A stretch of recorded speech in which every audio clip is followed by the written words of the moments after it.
कार्यक्रम को करने के लिए।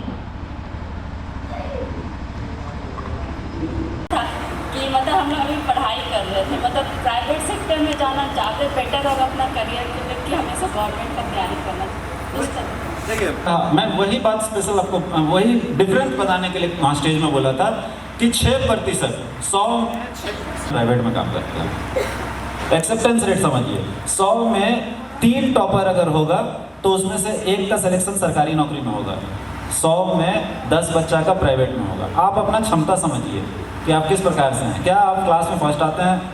अगर ऐसा है तो आप सोचिए कि हम कम्पीट कर सकते हैं, नहीं तो पैर घिसते रहिएगा, उम्र पार हो जाएगा, वो नहीं होने देना है।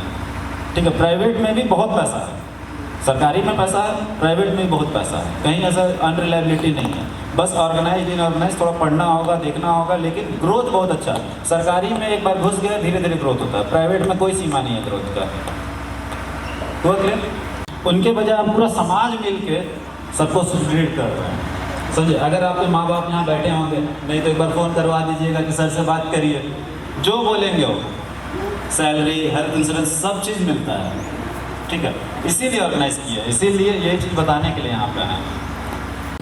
2500 वैकेंसी है और लगभग 8 लाख स्टूडेंट हैं, तो निश्चित है कि हर समुदाय में टैलेंट से टैलेंट स्टूडेंट होंगे, लेकिन 7 लाख समथिंग 98,000 लोग तो ऐसे ही निकल जाएंगे।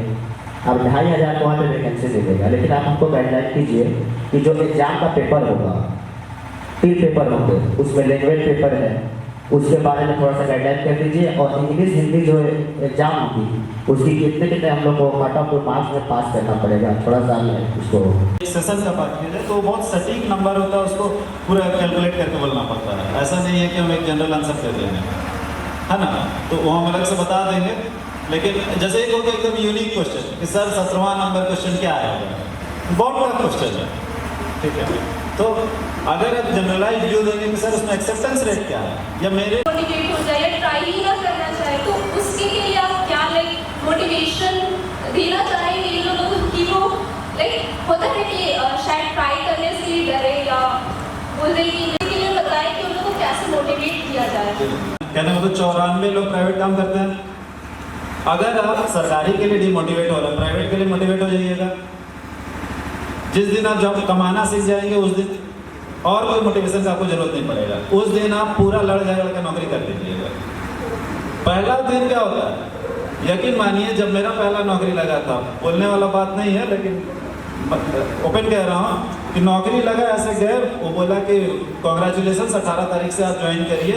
हम बाहर निकले, घर में फ़ोन किया, बोला नहीं करेंगे, आ रहे हैं घर। बोला कॉन्ग्रेचुलेसन, समझे। जब जो इंटरव्यूअर हैं आपको कहते हैं कॉन्ग्रेचुलेसन यू आर हायर, तब आपको समझ में आया कि अच्छा if I can be hire I could move to different places. उससे पहले मैं भी डरता था कि नौकरी कैसे लगेगी। इसलिए मैं कह रहा हूँ कि सटीक एक नौकरी के लिए मत जाइए, आप जाइए जो 94 लोगों के लिए नौकरी हो, तो है नौकरी 94 लोगों के लिए, आप उसमें काम करिए। जिस दिन पहला पैसा आपके पास आएगा आपका दिमाग खुल जाएगा कि क्या करना। उस दिन मेरा आवश्यकता नहीं है, माँ बाप का समझने की जरूरत नहीं है, उस दिन आप खुद विकसित हो जाएंगे।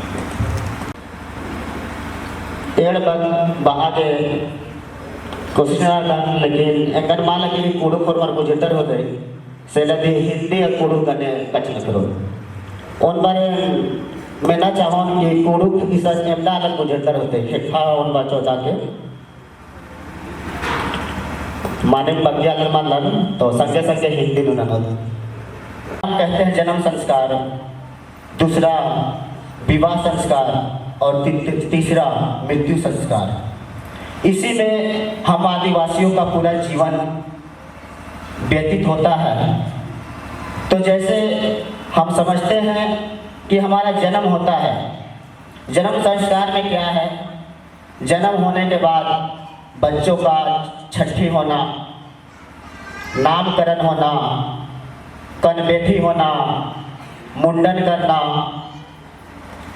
उनका नाम पकड़ना, जैसे कुड़ुकलू बोलता कचना कचक नाम में पिंजना, जैसे उसका नाम पकड़ते हैं। तो बच्चा जैसे जन्म होता है उसके बाद उसका छठी के बाद उसका नामकरण होता है।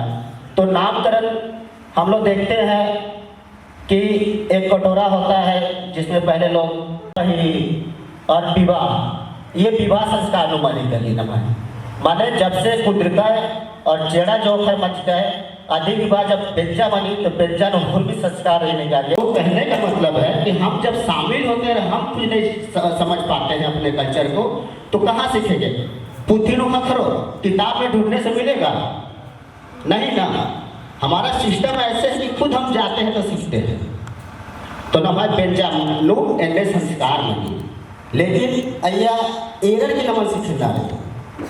अब बहुत युवा लड़का लोग है मेहमानी जाते हैं तो जहाँ पे समधी जोड़ा जा रहा है जहाँ पे कपड़ा पहनाया जाता है वो नेक चार को नहीं देखते, वो घूमने फिरने में व्यतीत हो जाते हैं। उतना बड़ा आपको मंच मिला है, मेहमानी जाना कोई छोटा सा मंच नहीं है। अगर आप मेहमानी गए तो बहुत बड़ा मंच है, वहाँ तो आप सारा चीज़ को सीख सकते हैं अपना परंपरा रीति रिवाज को कि कैसे कपड़ा पहनाया जाता है, कैसे समधी जोड़ा जाता है। अब एक चीज़ है कॉमन सा, कभी भी समधी जोड़ा जाता है नाम एरता समधी जोड़ना तो कटोरी पकड़ा जाता है। अरवा चावल दुबला घास, क्यों? इसको जानना चाहिए दुबला घास का महत्व क्या है। उसना चावल क्यों नहीं रखते हैं, अरवाही चावल क्यों होता है? ये बच्चों को क्वेश्चन करना चाहिए ना। अभी सर बोलेंगे हम बताए, बताओ क्वेश्चन करो। जब बोलना पड़ा ये क्वेश्चन उत्पन्न होना चाहिए। जानने सीखने की जिज्ञासा है, जब तक आप सवाल जवाब नहीं करोगे नहीं सीख पाओगे, नहीं जान पाओगे। आप जानते हो तो भी उसको पूछो। तो मेरा कहना है कि जब भी आप लोग मेहमानी जाए तो ऐसे नहीं कि घूमने के लिए जा रहे, देखने के लिए, सीखने के लिए मेहमानी चाहिए। झूठ मूठ का भीड़ भाड़ा का क्या फायदा है? 15-20 आदमी हम लोग को मेहमानी हो जाता है लेकिन दो को बस भर के जाते हैं मेहमान और अपना कल्चर को नहीं समझ पाते हैं तो क्या फायदा? कुछ फायदा नहीं। इस लेखा नाम है माने पही मनी जो विवाह संस्कार का कुछ नियम है। अब होते हैं बारात भी जाते हैं तो हम लोग को कोई लिमिट नहीं है कि 100 आदमी को बारात आना है कि 50 आदमी को बारात आना है। अगर बस गाड़ी मिल गया तो माने मैया हूँ किया हूँ माने टका बा के माने 50 आदमी में 300 400 500 बारात पहुँचाए। और गाड़ी में जगह नहीं था तो बाइक है ये गेच्छा वाला है तेरे आरसा कला मंडी तो खखरो। लिमिट क्या होता है? किसी भी घर में आदिवासी लोग का कितना बड़ा पैसा वाला हो चाहे गरीब हो लेकिन उसका सिस्टम खराब हो जाता है। कैसे खराब हो जाता है? हम लोग लिमिट नहीं है। घर वाला अंदाज लगाता है ना कि 500 कार्ड भेजे हैं तो 1000 आदमी खाने वाला होगा। बाराती अगर 200 आता है तो 1200 हो जाएगा लेकिन खाना खाने वाला वहाँ 3000 से ज़्यादा हो जाएगा। किसी भी आदमी का लिमिट गड़बड़ाएगा कि नहीं? एस्टिमेट गड़बड़ाएगा कि नहीं? हम खाना बनाएंगे 500 का, वहाँ पहुँचेगा 1500। लास्ट नाटक को पता चलेगा आहरा मुंजरा तेरा, अतरा मीठा मुंजरा तेरा, सलाद मुंजरा तेरा, तो मंडी कट्टू बिकलुम रही। फिर कितना भी व्यवस्था करके आएगा लेकिन उसको गलत ठहरा दिया जाए और उसका घर में अच्छा व्यवस्था नहीं था। तो सिस्टम को समझ के चलना होगा। आटो मान वाला जैसा डोरी आज तक चेंज करके तो सिस्टम देखा है। व्यंजन को अगर व्यंजन हम काला लगता तो असल खद्दे खड़े काला तो सीखना रही। व्यंजन के मामले में मंडी होना काला लगता असल वो सीख रहा। एका से पही होकर एका से पटिया कनर, एका से हर जुहाट होना, एका से पटाचा होना, माने सिलोट लोड़ा। हम लोग का महत्व है शादी में सिलोट लोड़ा और जुहाट और खिजूर का पटिया। कारण क्या है? आपको नाम सिस्टम और बात अलग है। होल लो पे जमाना लगे। परंपरा को कौन छोड़ रहा है? दूसरा लो, डेगू लो, हम लोग अपने से छोड़ रहे हैं ना।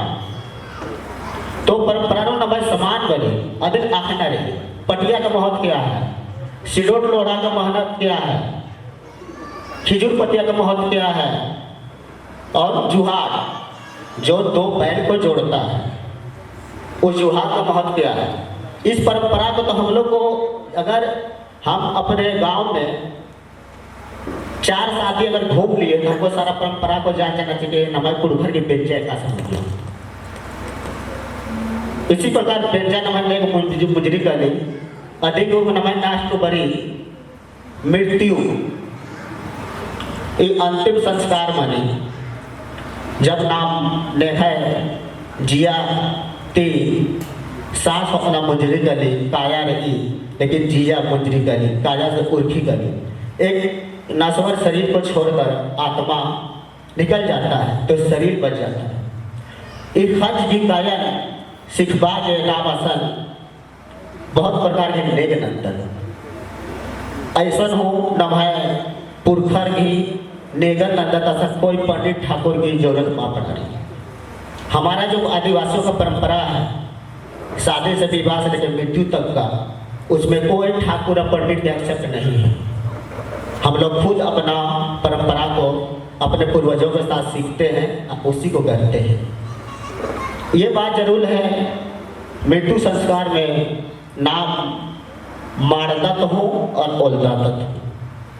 हम आदिवासी में परंपरा है कि हम जलाते भी हैं और दफनाते भी हैं, दोनों काम करते हैं।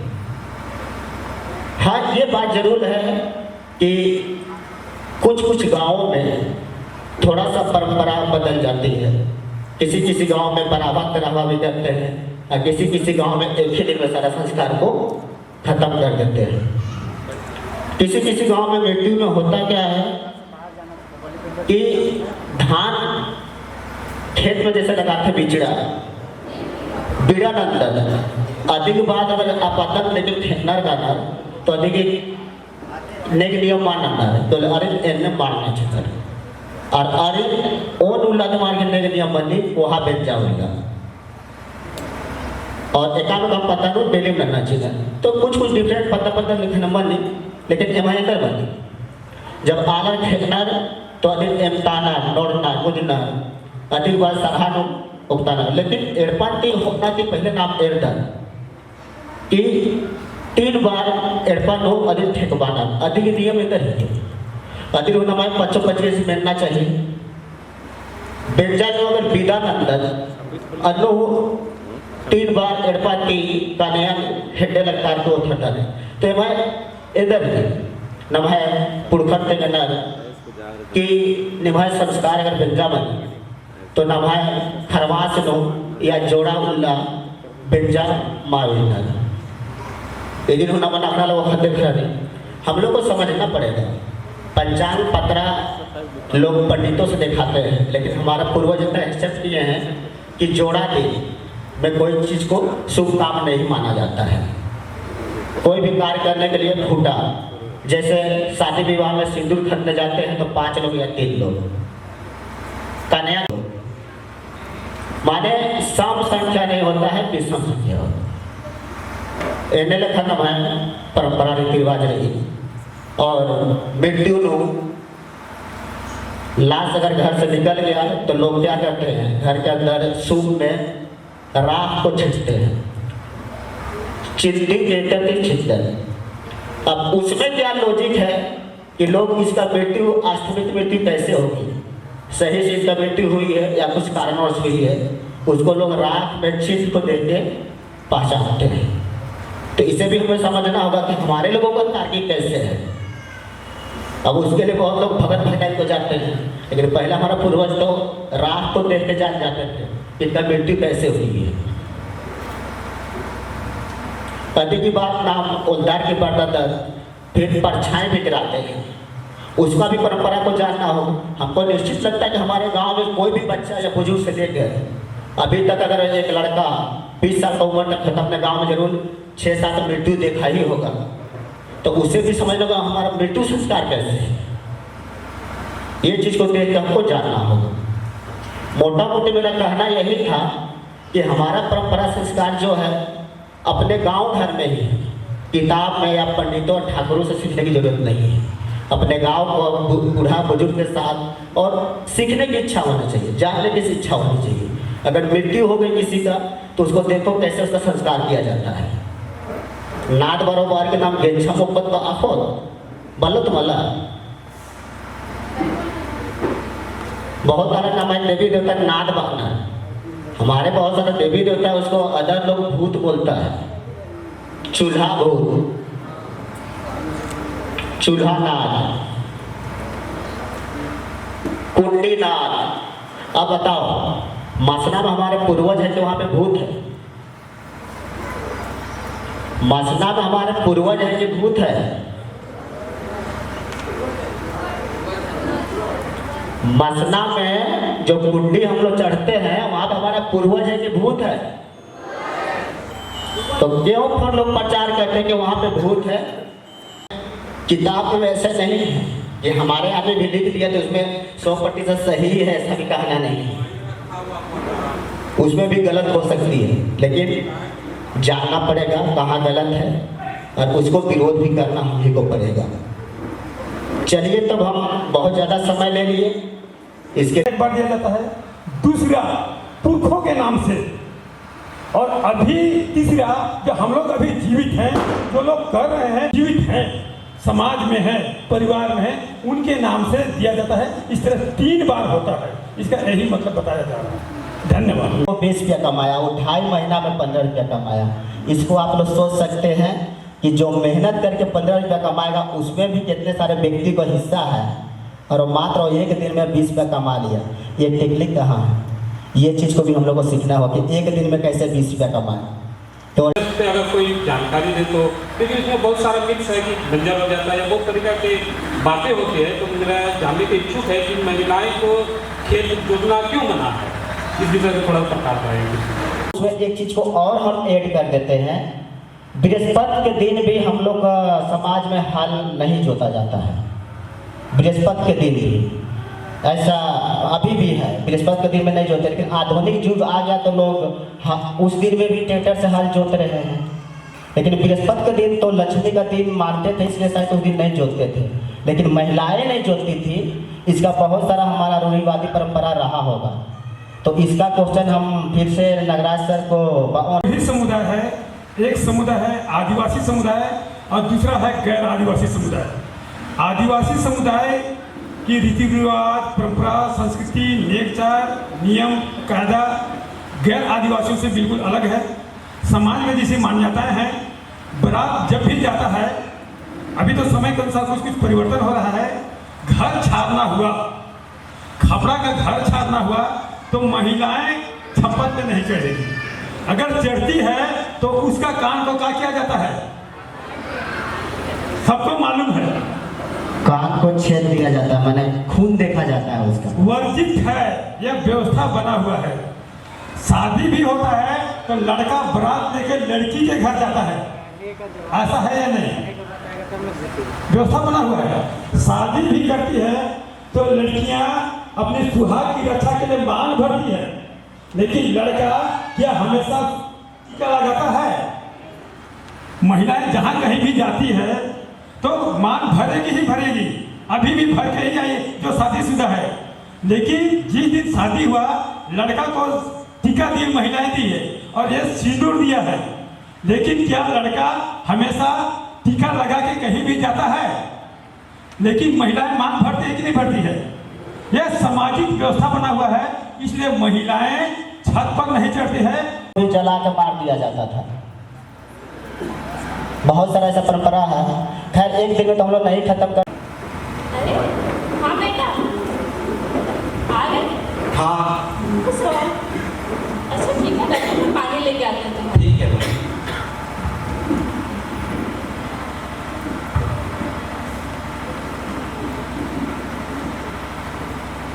ये लो पानी। और तुम्हारा तो एग्जाम चल रहा था, तुम ऐसे कैसे अचानक आ गए? वो एग्ज़ाम क्लियर हो गया। अच्छा एग्जाम हो गया? हाँ, रिजल्ट भी आउट हो गया, एग्ज़ाम में तो क्वालिफाई कर लिए। अरे वाह, ये तो बहुत अच्छी बात है। तो इतना जल्दी कैसे आ गए? वो मेरा इंटरव्यू है ना, तो कल उसी का तैयारी के लिए आया है। अच्छा कल इंटरव्यू है तुम्हारा? हाँ। चलो ये तो बहुत अच्छी बात है। अच्छा तुम मुँह हाथ धो लो, मैं तब तक खाना बनाती हूँ, फिर तुम कल अपने इंटरव्यू का तैयारी करना। ठीक है माँ। नाटक नु अक्कुल ना बुधवारे कालो इंटरव्यू नु अंदर मना लो।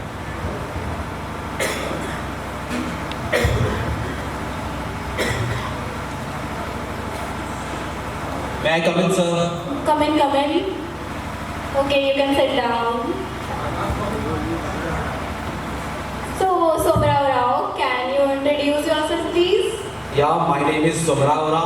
I'm from Ranchi, Jharkhand, and I have studied taking the science stream. Okay, very nice. आपने साइंस से पढ़ाई किया है ना? Yes, sir. Yes, sir. उड़ान है। आप पूरा इंट्रोडक्शन दे सकते हैं अपना? सॉरी सर, मुझे नहीं आता है। तो एटलीस्ट आपको तो पता ही होगा कि सरोल कब मनाया जाता है। यस मैम, ये चैत महीना का तीसरा दिन बनाया जाता है। Okay nice. तो आप अपना हॉबी या कुछ आपको क्या करना पसंद है ऐसे खाली टाइम पे? बुक रीड करता हूँ ma'am. Okay thank you. Thank you ma'am.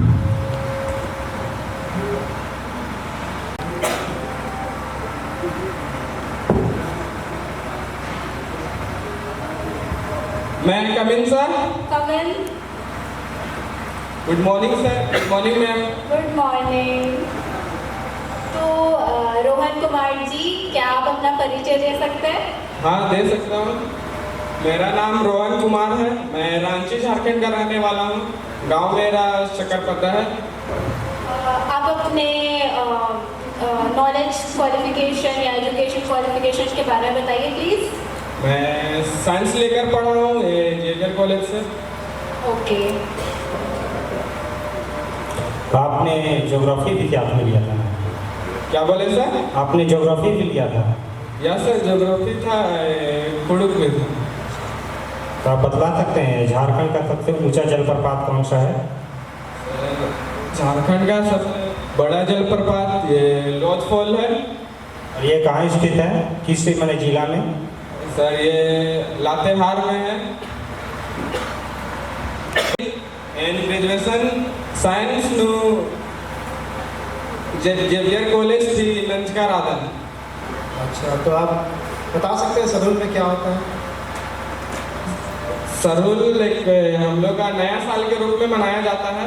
इसमें तरह तरह के डांस प्रोग्राम वगैरह सांस्कृतिक लेके त्यौहार होते हैं, मिठाइयाँ वगैरह बनते हैं। तो आपको नाच गान करना पसंद है? हाँ करना पसंद है। तो आप लोग अच्छे से सेलिब्रेट करते होंगे तब तो सरूल? हाँ करते हैं। अच्छी बात है। ठीक है, thank you. Thank you ma'am. Thank you sir. कैसे हो? हाँ ठीक है, तुम कैसे हो? बढ़िया। और बताओ क्या चल रहा है? हाँ कुछ नहीं, बस ऐसे घर में बैठे हुए हैं। अच्छा, इंटरव्यू का साथ आज रिजल्ट आउट होने वाला था। आज ही रिजल्ट है? हाँ सर, मैंने पेपर पर देखा था। ठीक है आ रहे हैं। कहाँ मिलेंगे वैसे? हाँ तुम बताओ ना, हम तेरा घर ही पहुँच रहे हैं। अच्छा ठीक है, फिर आओ, मैं वेट करता हूँ तुम्हारा। ठीक। ठीक है। आ गए? हाँ कैसे हो? बढ़िया, तुम बताओ। सब ठीक। और वैसे इंटरव्यू बढ़िया था तुम्हारा? हाँ सब ठीक क्या, बस वही कुछ अपना ट्रेडिशनल लैंग्वेज से पूछ रहा था तो वही नहीं आ रहा था बस। अच्छा, वो मुझे भी वो पूछा गया था। तुम्हारा कैसा गया? ठीक ही था, बस थोड़ा थोड़ा कुछ लेकिन बढ़िया ही था। चलो रिजल्ट देखते हैं। चलिए देखते हैं। वैसे रोल नंबर तुम्हारा कितना था? मेरा 228। अच्छा 228। यही मेन रीजन है, बाकी सब तो कर ही लिया था। हाँ सीखना पड़ेगा वो तो तुम्हें भी। अच्छा दिल छोटा मत करो, नेक्स्ट टाइम और बार प्रयास करना हो जाए। रुक जाओ। नमे भाखनु ओन बग्गी माने माँ तिंगला पुलना की चलते इन्ना सोमरस की खिखंती इंदा को मौका अंबरा केरा होंगे इन्ना नमे भाखन अखना की अके चाड़े। इस नाटक से हम लोगों को यह सीख लेनी चाहिए कि वर्तमान समय में हम अपनी भाषा को सीखना और जानना चाहिए। साथ ही आदरणीय श्री संतोष प्रधान जी, साथ ही आदरणीय श्री विशु राम, आदरणीय श्री प्रतीक कच्छप, आदरणीय श्री अमन राम, आपसे भी मैं विनम्र आग्रह करूंगी के कार्यक्रम उपस्थित हुए हैं, उनके द्वारा एक कार्यक्रम साइड हो गया।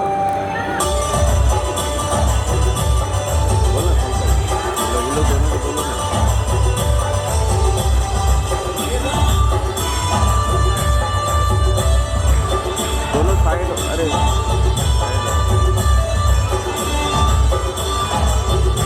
साइड हो तो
इधर ही बोल का बात है इन्हें सुन नहीं बात सुन रहे था बोल हाँ इन्हें सुन हमने कल जाए रही हो हमारे शंकर दादा का शादी रहो जान ले अच्छा तो वहाँ जाए रही हो तो हमके नचवा रहा है तो हम नहीं जान लियो नाचे तो अब सिखावे तब नाचा भाव अच्छा हाँ नहीं तब अखड़ा में नाचे सिखा दियो ताते मिल के अच्छा अच्छा आवा आवा नाचे आवा जल्दी आवा आवा भाई मैंने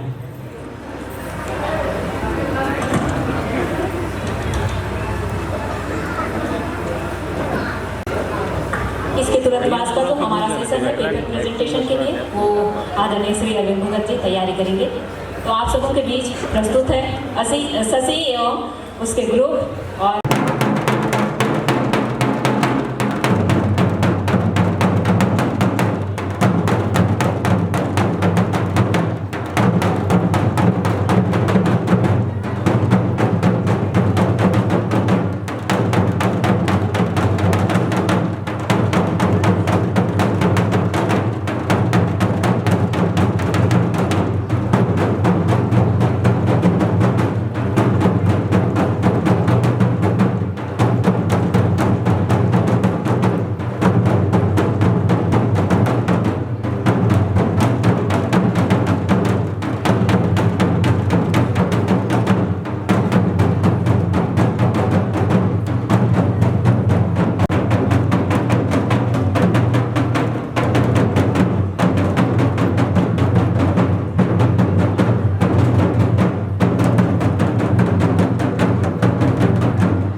सुंदर प्रस्तुति के लिए बहुत बहुत धन्यवाद आप सबों को। उम्मीद परंपरा की हो, संथाल परंपरा की हो या मुंडा परंपरा की हो, जो वैज्ञानिक दर्शन है जो कहता है कि पहले पृथ्वी पे जल ही जल चारों ओर फैला हुआ था। अगर हम इसको देखेंगे तो आइस एज नाम की मूवी है, या तो हम जो आपस में मिलते हैं और अंतर क्रिया करते हैं। यह अंतर क्रिया अलग अलग स्तरों पर होती है, चाहे वो सामाजिक हो, आर्थिक हो, राजनीतिक हो, दार्शनिक हो, खाने पीने को लेके हो, शादी विवाह का हो। जब लोग अंतर क्रिया करते हैं इसी से समाज का निर्माण होता है। बहन ने बहुत सही कहा कि उसमें नीति नियम होता है, परंपरा होती है, राजनीतिक व्यवस्था होती है जो राजनीति चलाती है, आर्थिक व्यवस्था होती है जो हमारा पेट भरती है, सांस्कृतिक व्यवस्था होती है जो हमें हमारी पुरखा परंपरा से जोड़ती है। अभी बहुत सुंदर हमारे सामने जो नृत्य का प्रस्तुतिकरण हुआ, यही समाज है। आगे बढ़ते हैं और ये दो स्तरों पे पहला स्तर है व्यक्तिगत स्तर पे और दूसरा सामाजिक स्तर पे। तो इधर से हो गया था क्या पहले? हाँ, इधर से शुरुआत करते हैं इस बार। समाज में शिक्षा का क्या कार्य है? पहला व्यक्तिगत स्तर पे और दूसरा सामाजिक स्तर पे बताएं। हमारी जो ज्ञान परंपरा है उसको समझ के कैसे हम लोग समायोजित कर सकते हैं इस आधुनिक दौर में, उसको समझना, उसको समझ के अनंत काल तक आगे लेके जाना। मैं अगर समायोजित करूँ तो शिक्षा का जो सामाजिक उद्देश्य है, एक ऐसा सामाजिक मानव का निर्माण करना जो कि आधुनिक सृजनात्मक शक्ति। सकते पर क्या करें जैसे नहीं तो ऑडियंस एनी सजेशन प्लीज? क्या करें? कुछ कंपटीशन होना चाहिए। अरे हाँ, हम लोग ट्राइबल अटायर मेकओवर कंपटीशन भी तो करा सकते हैं। अरे हाँ, ये तो मेरे दिमाग में आया नहीं। अरे म्यूजिक बजा दो। कम ऑन ऑडियंस, ताली तो बजाओ।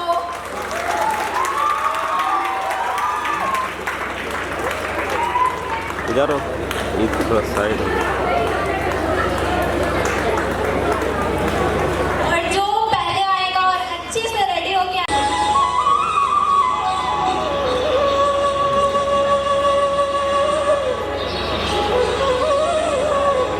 हैं, वहाँ के लोगों को देते हैं।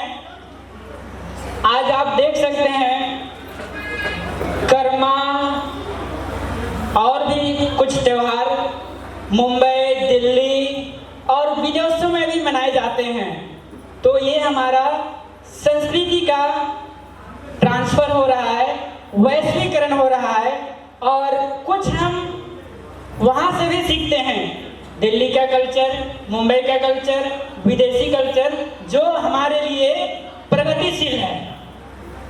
तो हमें दूसरे जगह जाकर जो हमारे लिए पॉजिटिव चीज़ है उसको ग्रहण भी करना चाहिए। आज वैश्वीकरण का ही देन है कि आप सभी रॉबिन विल्स को जानते हैं और कुछ चीज़ों को इग्नोर भी करना है। जैसे आप विदेशी कल्चर में देखेंगे, मैं आग्रह करूंगा प्रेजेंटर महोदय से कि क्या क्या सीखते हैं। हमारे अविवाहित लोग इसमें शामिल होते हैं, अविवाहित से विवाहित होने तक का, उसमें आदिवासी कल्चर को सिखाया जाता है, कैसे रहना है, कैसे बचाना है, हमारे आदिवासी कल्चर को कैसे बचाना है, शिक्षित करना है, ये सब सिखाया जाता है। आदिवासी समाज में आज बहुत बड़ी बुराइयां भी है, जैसे डायन प्रथा, दहेज प्रथा। डायन प्रथा में क्या होता है, हम किसी एक चीज को ब्रांडेड कर देते हैं कि वो डाइड है, लेकिन ऐसा होता नहीं है। ये हमारे बीच एक बुराई है। हम किसी भी व्यक्ति को दुखी देखकर, उसे टेंशन में देखकर क्या बोलते हैं, वो डाइन है, जबकि वो डाइन नहीं होती है। उसके मन में दुख है, दर्द है, लेकिन हमें उसके प्रति सहानुभूति दिखानी चाहिए, लेकिन सहानुभूति ना दिखाकर हम उसके प्रति घृणा का व्यवहार करते हैं। उनकी पहचान है। तो हमारे आदिवासी भाइयों के लिए ये बहुत बड़ी चुनौती है कि हम अपनी पहचान को प्राप्त करें, संघर्ष करें उसके लिए। और इसके लिए सबसे बड़ी बात, आज आदिवासी युवाओं को शिक्षित करना बहुत जरूरी है। चलत अब जने जन, चलत अब जने जन, पढ़ा लिखा सभे नरा नारी, कोई न रहा बाधारी। पढ़ा लिखा सभे नरा नारी, कोई न रहा बाधारी।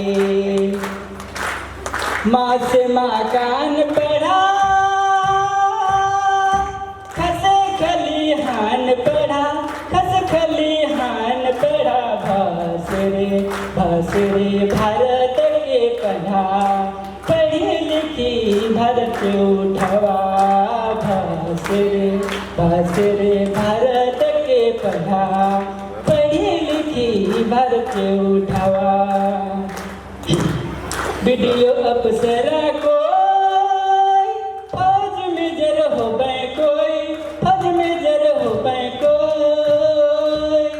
सिपाही जवान हो रे, कायल भारत कर शान हो रे, सिपाही जवान हो रे, कायल भारत कर शान हो रे। पढ़ो लिखो आगे बढ़ो, भारत के उठाते चलो, भारत के उठाते चलो, आदिवासी पढ़ के इंसान हो रे, कायल भारत कर शान हो रे, आदिवासी पढ़ के इंसान हो रे, कायल भारत कर शान हो रे, कायल भारत कर शान हो रे। धन्यवाद। जय आदिवासी।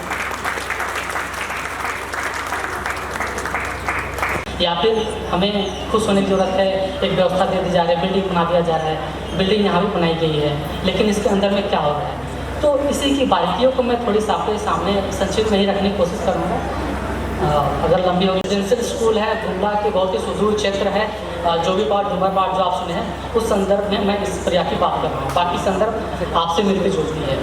ठीक है, तो मेरी जो ओवरऑल जो टॉपिक है वो ये है कि मुझे समझना है कि क्या ऐसे कारक हैं जो बच्चों के सीखने की जो प्रक्रिया होती है, जिसे हम लर्निंग आउटकम कहते हैं, उसको प्रभावित करते हैं, है ना। बहुत ही छोटी सी टॉपिक है, तो इसकी इम्पोर्टेंस जो है मैंने आपके समक्ष रखा था बातें कि हम लोग उसी में खुश हो जाते हैं कि बच्चा स्कूल जा रहा है, मैट्रिक तो किया तो बहुत अच्छा, नहीं हुआ तो उसकी ज़िंदगी पता नहीं क्या करेगा नहीं करेगा, लेकिन उसके पीछे की गतिविधि को हम समझना नहीं चाहते हैं, नहीं सब देख पाते हैं, है ना।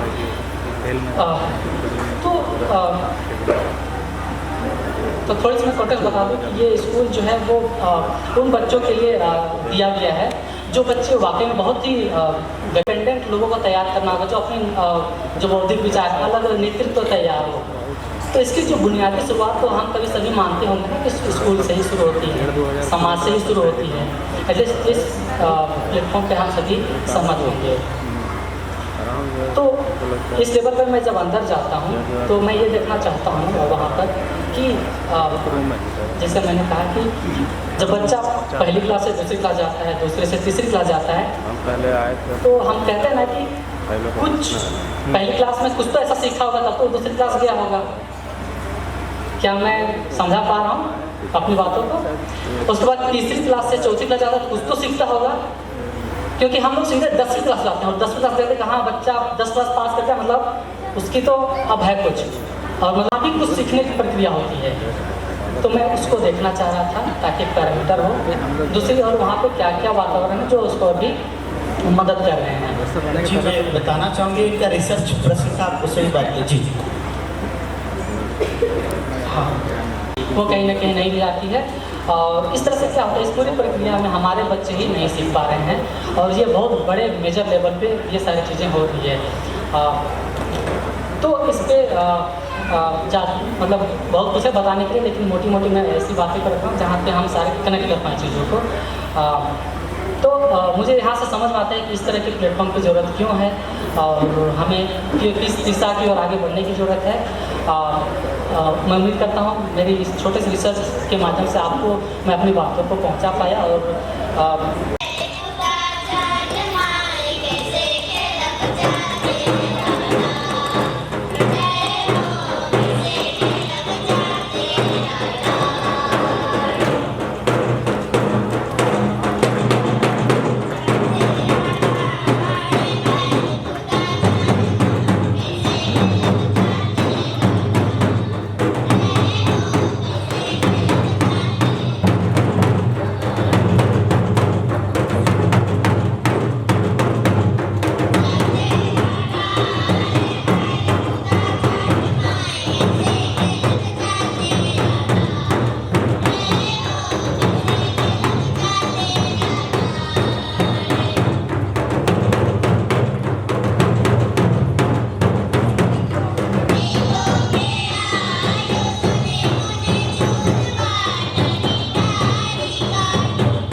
बधाई कि हर वर्ष की भांति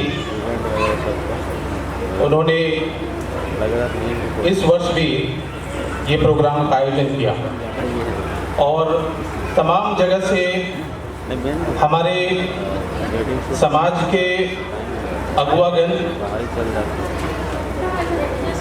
हमारे समाज के माताएं, बहनें और सामाजिक जो क्षेत्र में कार्य करने वाले समाज के सारे शुभचिंतकों को मेरी तरफ से बहुत बहुत जोहार। आज का जो विषय मुझे जो दिया गया है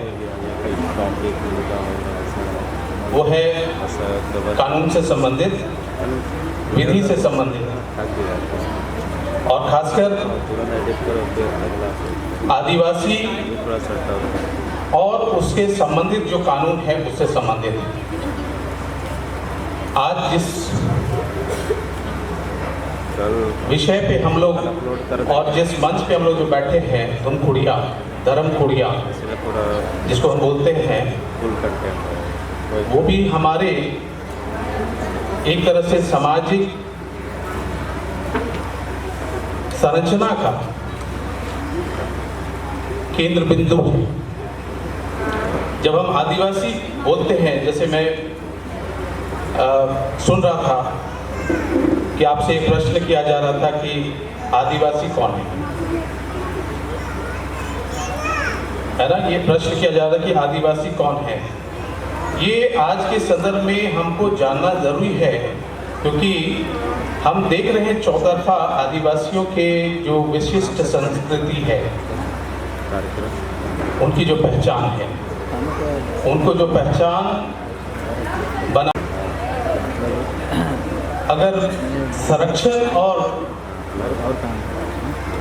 कंजर्वेशन का जो बात बोला गया है तो सबसे ज़्यादा है आदिवासी समुदाय के विषय में। आप देखिएगा कि जितने भी अनुच्छेद हैं उनमें से 50 से ज़्यादा % अनुच्छेद आदिवासियों से संबंधित हैं।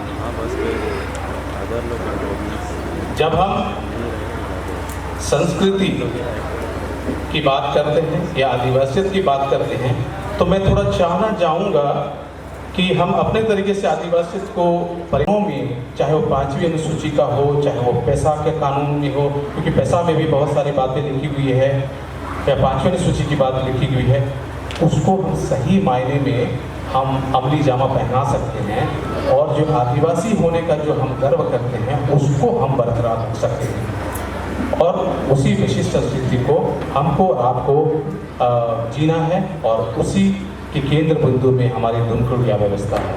तो आज हम इस सभा से एक प्रण लेके जाएं कि जहाँ भी हम जाएं, जो भी हमारा गांव हो, सबसे कम से कम हम उम्मीद करें कि अपने गांव की धुमकुड़िया को अपनी तरीके से जिलाएं और जो व्यवस्था है उसको कायम करें और उसको जो केंद्र था उसको आगे बढ़ाएं।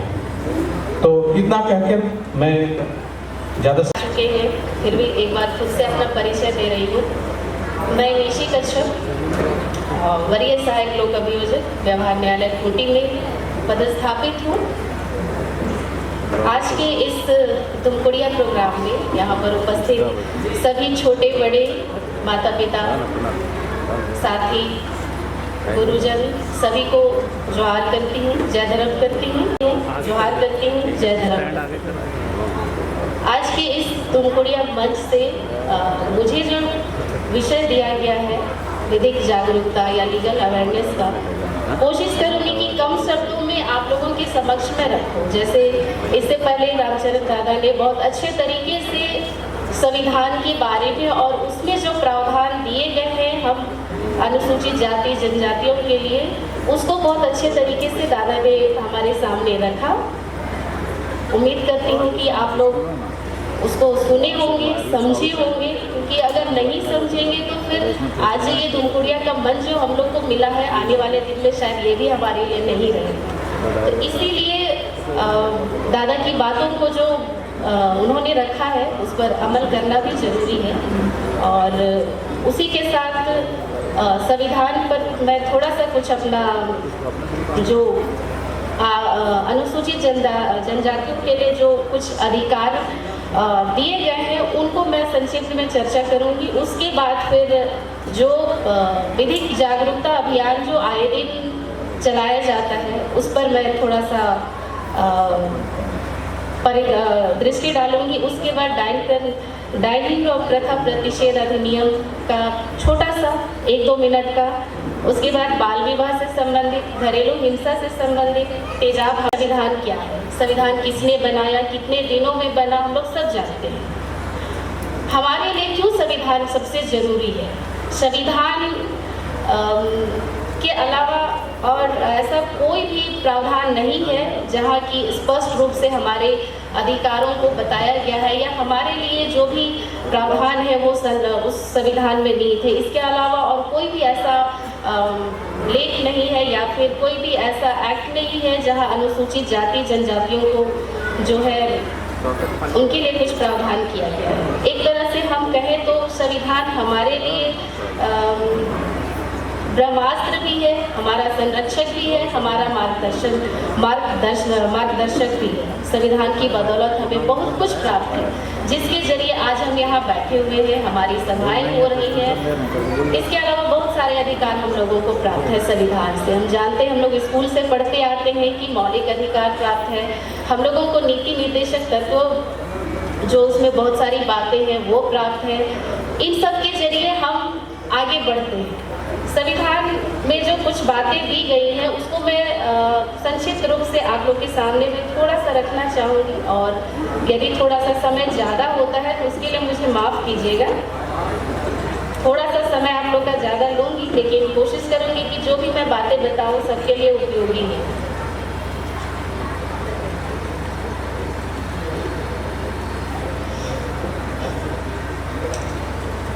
संविधान में जो हम लोगों को विशेष रूप से क्या क्या अधिकार प्राप्त है ये संक्षिप्त में बता रहे हैं आप लोगों को। संविधान में हम लोगों को जैसे हम लोग पढ़ते हैं मौलिक अधिकार, धर्म, मूल, वंश, जाति, लिंग या जन्म के स्थान के आधार पर किसी भी प्रकार का भेदभाव निषेध किया गया है। मतलब कि इन जो धर्म, मूल, वंश, जाति, लिंग, स्थान, ये इसके आधार पर कोई हमसे भेदभाव नहीं कर सकता है।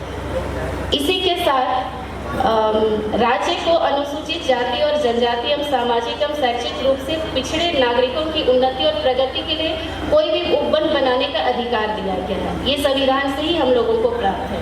साथ ही जो आज हम आरक्षण की बात करते हैं विभिन्न सरकारी क्षेत्रों में या फिर प्राइवेट सेक्टर में भी, तो ये भी संविधान की ही देन है। पदों में और नौकरियों में जो हम लोग को आरक्षण मिलता है ये भी संविधान का ही देन है।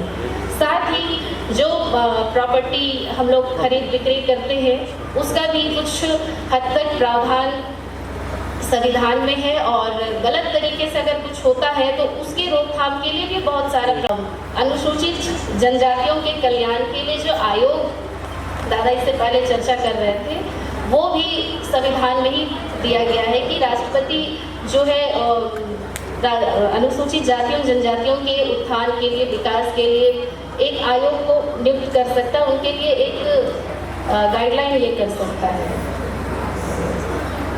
उस स्थानों का आरक्षण हमारा संविधान उसकी व्यवस्था हमारे लिए करता है। इस तरह से बहुत सारी व्यवस्थाएं जो संविधान में निहित है जो अनुसूचित जातियों जनजातियों के लिए किया गया है।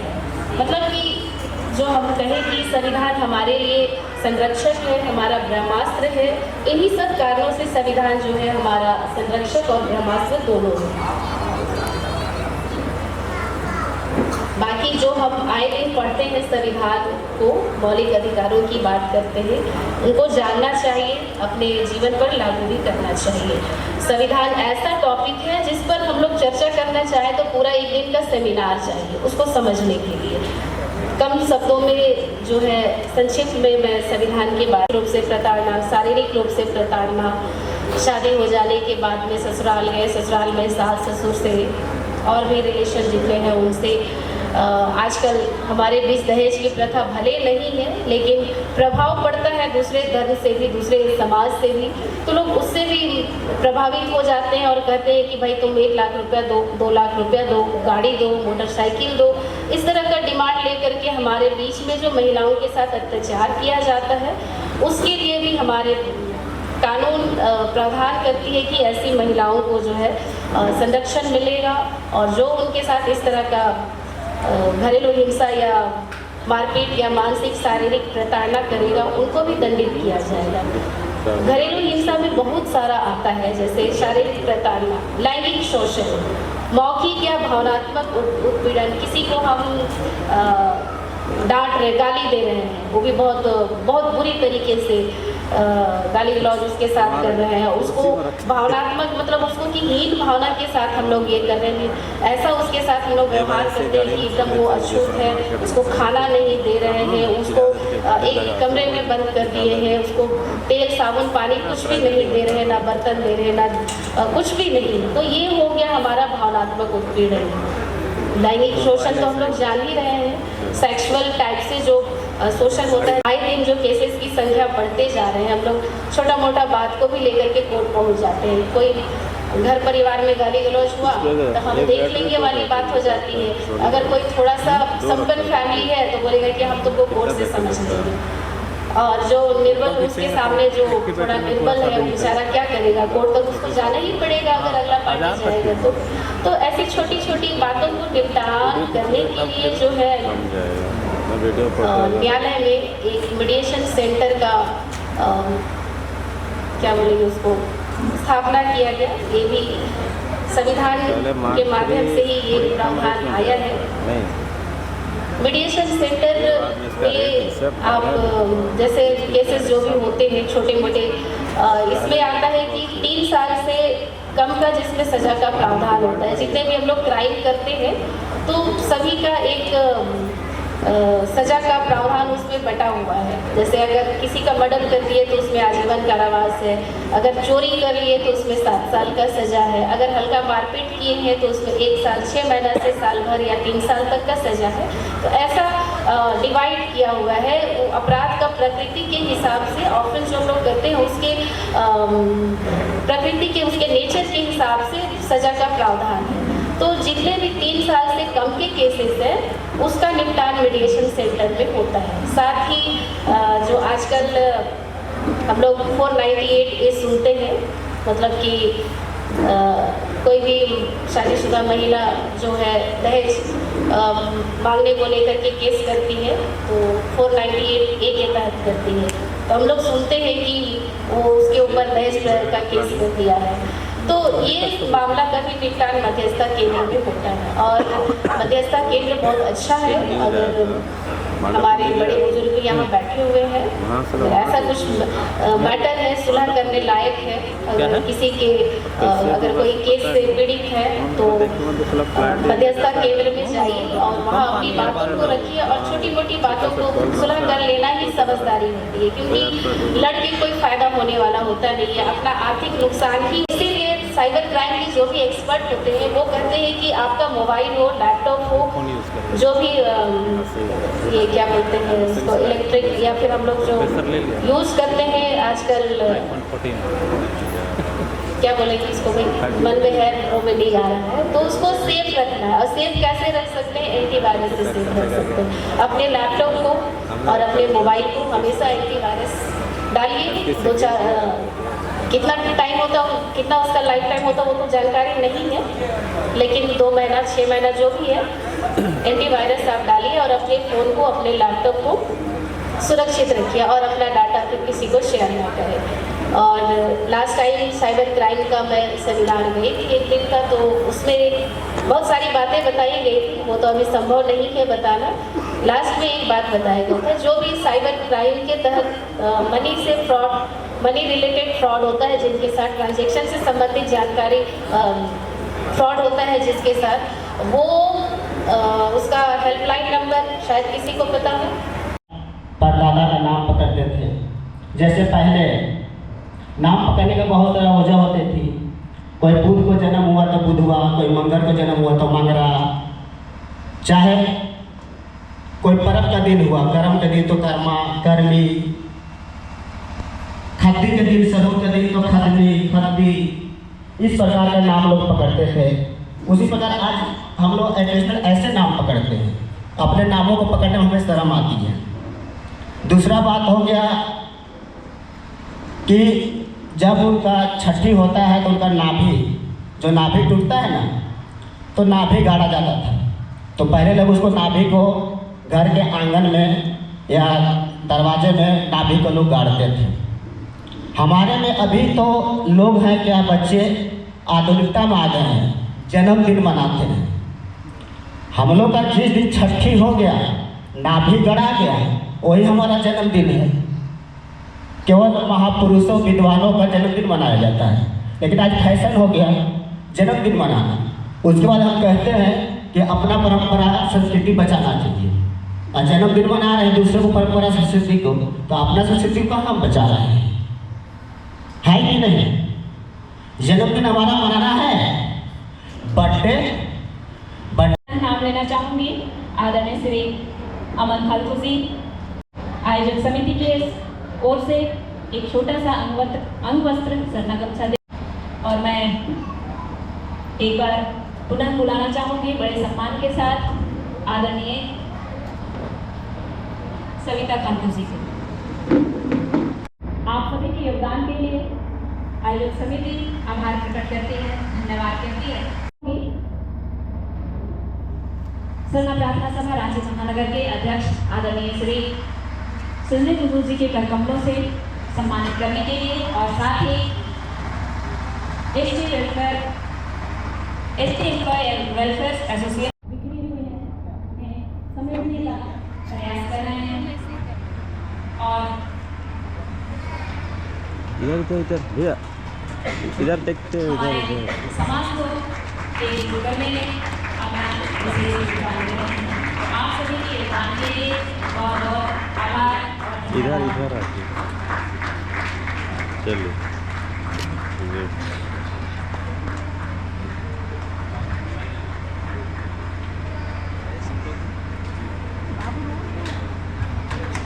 मैं बुलाना चाहूँगी फिर से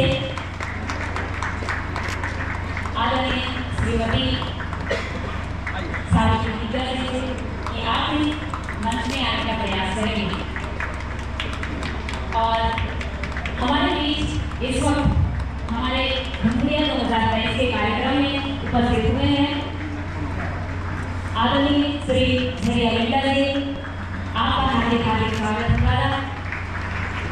हमारे इस कार्यक्रम में आने के समय लेकर आए हैं, आपका भी स्वागत है हमारे इस छोटे से कार्यक्रम में। साथ ही हमारे बीच दादा प्रवीण बेटी जी उपस्थित हुए हैं, आपका भी हार्दिक हार्दिक अभिनंदन, स्वागत है आज के इस कार्यक्रम पूरे 2023 में।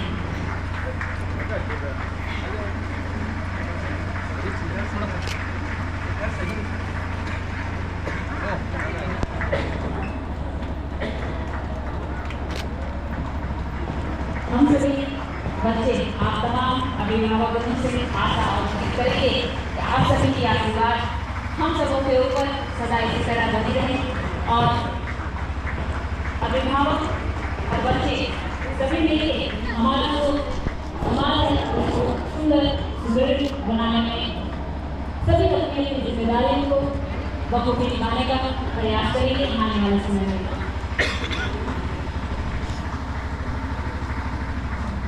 सम्मानित कार्यक्रम के तुरंत पश्चात हम सभी आगे बढ़ेंगे।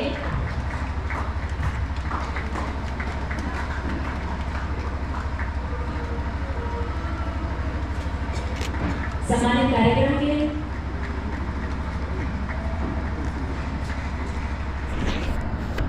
और के बीच दिल्ली से आदरणीय श्रीमती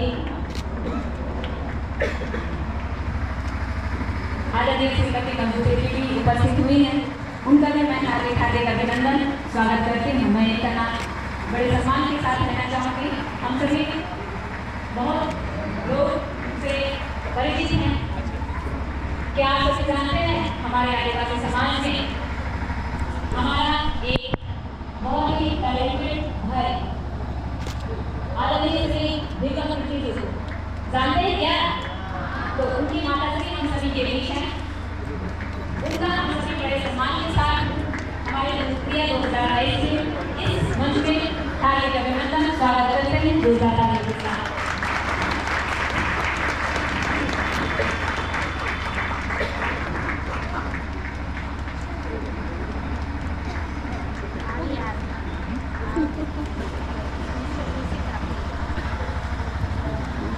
इधर देखिए, देखिएगा।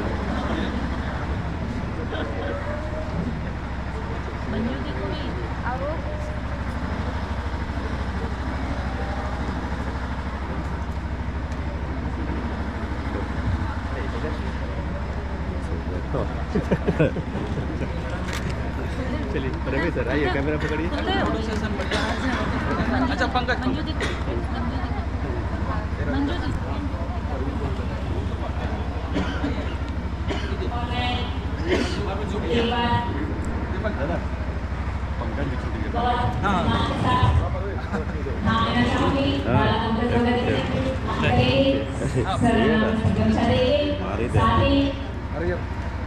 यहाँ सुना पंकज प्रणीत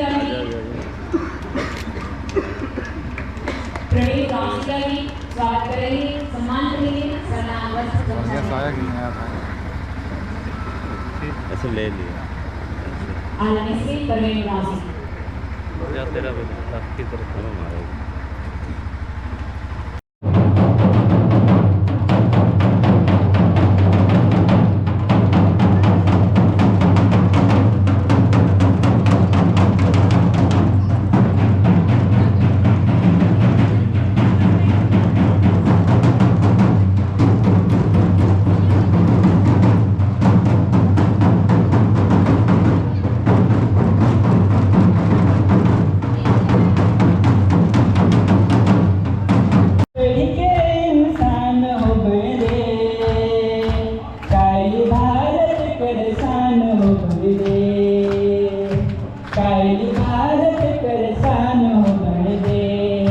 धन्यवाद।